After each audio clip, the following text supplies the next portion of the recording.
ॐ तद्विष्णुः परमं पदं सदा पश्यन्ति सूरयः दिवीव चक्षुराततम् तद्विप्रासो विपन्नयो जाग्रीवान् सह समिन्दसे विष्णु यत परमं पदम। प्रिय जिज्ञासुजनों, पिछले क्लास में हमने समझने की कोशिश की परमात्मा के अनेक नाम क्यों हैं, कैसे हैं। आज हम देखेंगे परमात्मा का स्वरूप कैसा है, क्योंकि अगर परमात्मा को किसी चीज़ को भी आप जानना चाहते हैं तो आप किसी से पूछोगे, भाई हम इस व्यक्ति से मिलना चाहते हैं, उसके बारे में जानना चाहते हैं, तो कोई पूछेगा थोड़ा बताओ वो कैसा दिखता है, उसका स्वरूप कैसा है, तो उसके हिसाब से ही हम उसको देखने समझने की कोशिश करेंगे। तो परमात्मा का ठीक ठीक स्वरूप कैसा है, वेदों ने क्या बताया है, वो हम जानने की कोशिश करेंगे। इसके लिए हमने एक मंत्र लिया है, यजुर्वेद के 40वें अध्याय का 8वां मंत्र है। मंत्र थोड़ा सा क्रिटिकल पढ़ने में लगेगा, तो मैं उसको केवल संधि विच्छेद के साथ ही पढ़ूंगा ताकि उसका अर्थ इजली समझा सकूं मैं। मंत्र इस प्रकार से है, स पर्यगात शुक्रम अकायम अव्रणम स्नाविरम। सपर्यगात शुक्रम अकायम अव्रणम स्नाविरम शुद्धम अपापविद्धम। सपर्यगात शुक्रम अकायम अव्रणम स्नाविरम शुद्धम अपापविद्धम। कवि मनीषी परिभू स्वयंभू। कवि मनीषी परिभू स्वयंभू याथा तथ्यतः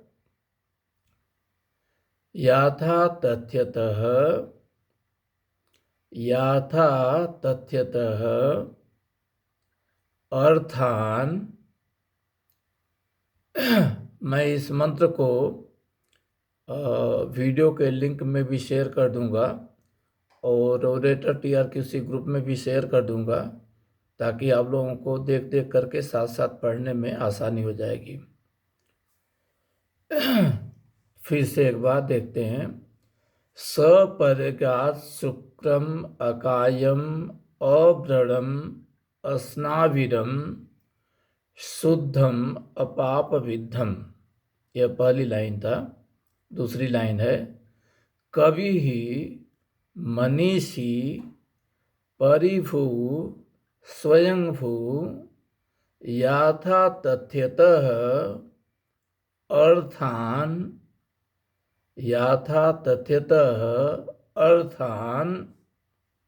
व्यदधात शाश्वतीभ्यः समाभ्यः।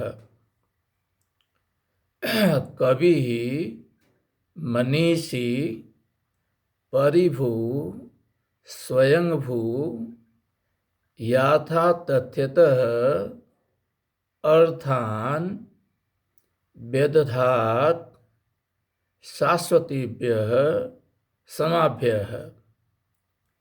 सपर्यगात शुक्रम अकायम अव्रणम स्नाविरम शुद्धम अपापविद्धम। कवि मनीषी परिभू स्वयंभू याथा तथ्यतर्थान व्यदधात शाश्वतेभ्यः समाभ्यः। एक बार मैं इसको रिपीट करूँगा, साथ साथ शाब्दिक अर्थों को बताते चलूँगा। स मीन्स वह परमात्मा। स इंडिकेट करता है, पॉइंट करता है उस परमात्मा को। तो वह परमात्मा, क्योंकि ये एक मंत्र लिया गया है, सारे मंत्र नहीं है, तो इसमें संदर्भ के हिसाब से ये पॉइंट करता है स का मतलब परमात्मा को। परिअगात, राइट, स परिअगात, परि मतलब चारों ओर, अगात मतलब जाता है, चारों ओर जाता है, मतलब सभी ओर व्याप्त है। परिअगात में सभी ओर व्याप्त है, वह परमात्मा सर्वत्र व्याप्त है, राइट। अगला शुक्रम। शुक्रम मतलब वह बहुत ही शीघ्रगामी है, बहुत ही जल्दी, means within no time कहीं भी पहुंच जाता है, शीघ्रगामी है। वास्तव में सर्वत्र व्याप्त है, तो उसको जाने की जरूरत क्या है, वो तो वैसे ही सर्वव्याप्त है, इसीलिए उसका नाम विष्णु है। तद विष्णु परमं पदम सदा पश्यन्ति सूर्य, वहाँ पर जो विष्णु आया उसका मतलब है वह सर्वव्याप्त है। विष्णु का मतलब ही होता है सर्वव्यापी, तो वह सभी ओर व्याप्त है। शुक्रम शीघ्रकारी है। अब ये शीघ्रकारी का मतलब चलने से नहीं है, शीघ्रकारी का मतलब फल देने से भी है, बहुत जल्दी सभी चीज़ों का, कर्मों का फल भी दे देता है। अब आप कहोगे कि हम तो बचपन से सुनते आए हैं कि परमात्मा के घर देर है लेकिन अंधेर नहीं है, फिर ये देर अंधेर का चक्कर क्या है? क्यों देर है लेकिन अंधेर नहीं है? देर होना भी तो अंधेर मानते हैं हम। अपने निजी जीवन में भी देखते हैं, अगर किसी मुकदमे का फैसला कोर्ट बहुत देर में करती है, कई सालों के बाद करती है, तो हम कहते हैं यह इक्विवेलेंट टू इनजस्टिस है, ये एक तरह से न्याय है ही नहीं। तो फिर वो अगर देर करता है तो फिर वो एक तरह से अंधेर ही है, क्योंकि सही टाइम पर न्याय तो मिलना चाहिए। तो वहाँ पर जो कहा जाता है क्या वो सही है? वास्तव में वो सही नहीं है। फिर यहाँ भी कह रहा है कि वह शुक्रम है, वो शीघ्रकारी है, किसी भी कर्म का फल वो जल्दी से दे देता है। तो फिर वहाँ पर देर अंधेर की बात भी क्यों कहते हैं? उसका कारण एक है, जितने तरह के कर्म हम करते हैं उसके फल कर्म के हिसाब से अलग अलग समय पर उगते हैं। जैसे आपने कोई फसल बोई, तो हो सकता है कि कोई ऐसा पेड़ हो जो 1 महीने के अंदर ही उसके फल आने लगे। कोई पेड़ ऐसा होगा कि साल भर के बाद उसमें फल आने लगे। आम का पौधा कहते हैं 5 साल के बाद जाकर के वो फल देता है। उसी तरीके से कर्मों के बीज भी होते हैं। कर्मों के बीज जब फूटते हैं तो उन सभी का एक निश्चित समय है जिस पर उसका फल आता है। अब वो कर्म बुरे हैं तो कुछ ऐसे बुरे कर्म भी हैं जिसका फल आने में ज़्यादा समय लगता है।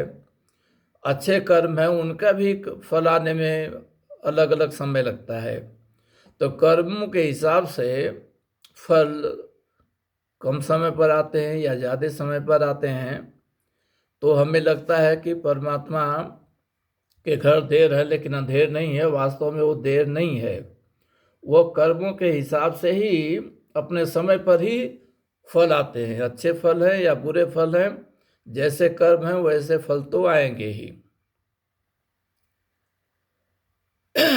यहाँ पर एक चीज़ और ध्यान देने की बात है। हम लोग जनरली कहते हैं कि कर्मणि अधिकारस्ते मा फलेषु कदाचन, कर्म में ही अधिकार, फल में अधिकार नहीं है। वास्तव में इस चीज़ को बड़े अच्छे ढंग से समझने की ज़रूरत है।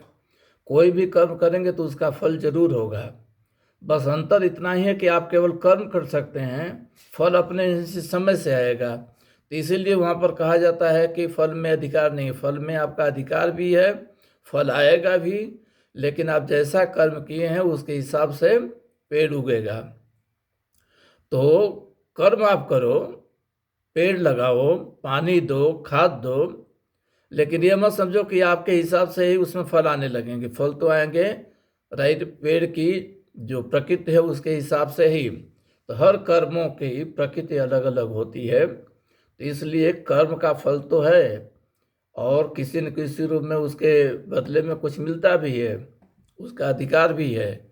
लेकिन आपका अधिकार केवल कर्म करने तक है। पेड़ कैसे ग्रो होगा, कब तक फल देगा, वह पेड़ की प्रकृति पर डिपेंड करता है। तो आते हैं यहाँ पर सपरि अगात, वह चार सर्वत्र व्याप्त है, शुक्रम और शीघ्रकारी है। देर इसलिए लगता है क्योंकि अलग अलग तरह के कर्मों के बीच राइट पेड़ बनने और फल देने में समय लगता है उसमें। तो शुक्रम अकायम, अकायम मतलब वो शरीर रहित है, उसका कोई शरीर नहीं है। अकायम है मतलब वो शरीर रहित है।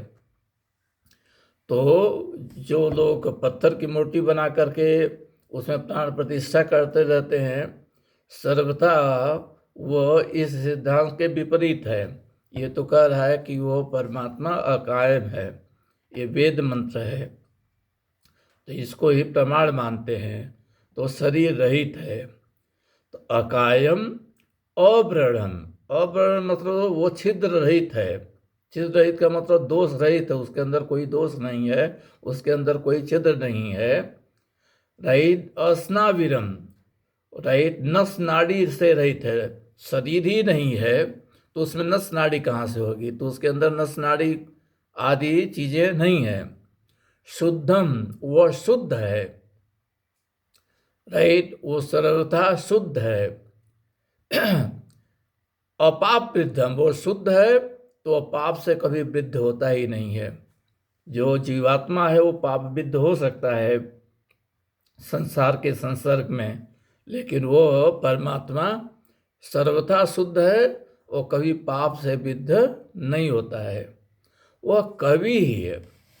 कवि मतलब क्रांतदर्शी, जो किसी भी चीज को तत्वतः जानते हैं, जो आत्मिक परमात्मिक चीजों को तत्वतः जानते हैं, उनको कवि कहते हैं।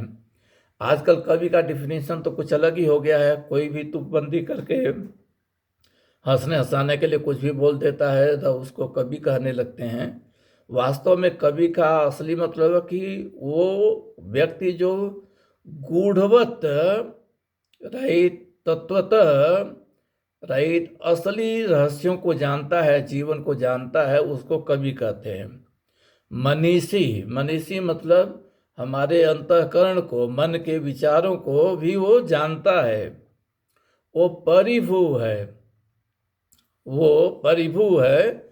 यहाँ का मतलब है कि वो सर्वत्र है, चारों ओर से घेरे हुए है।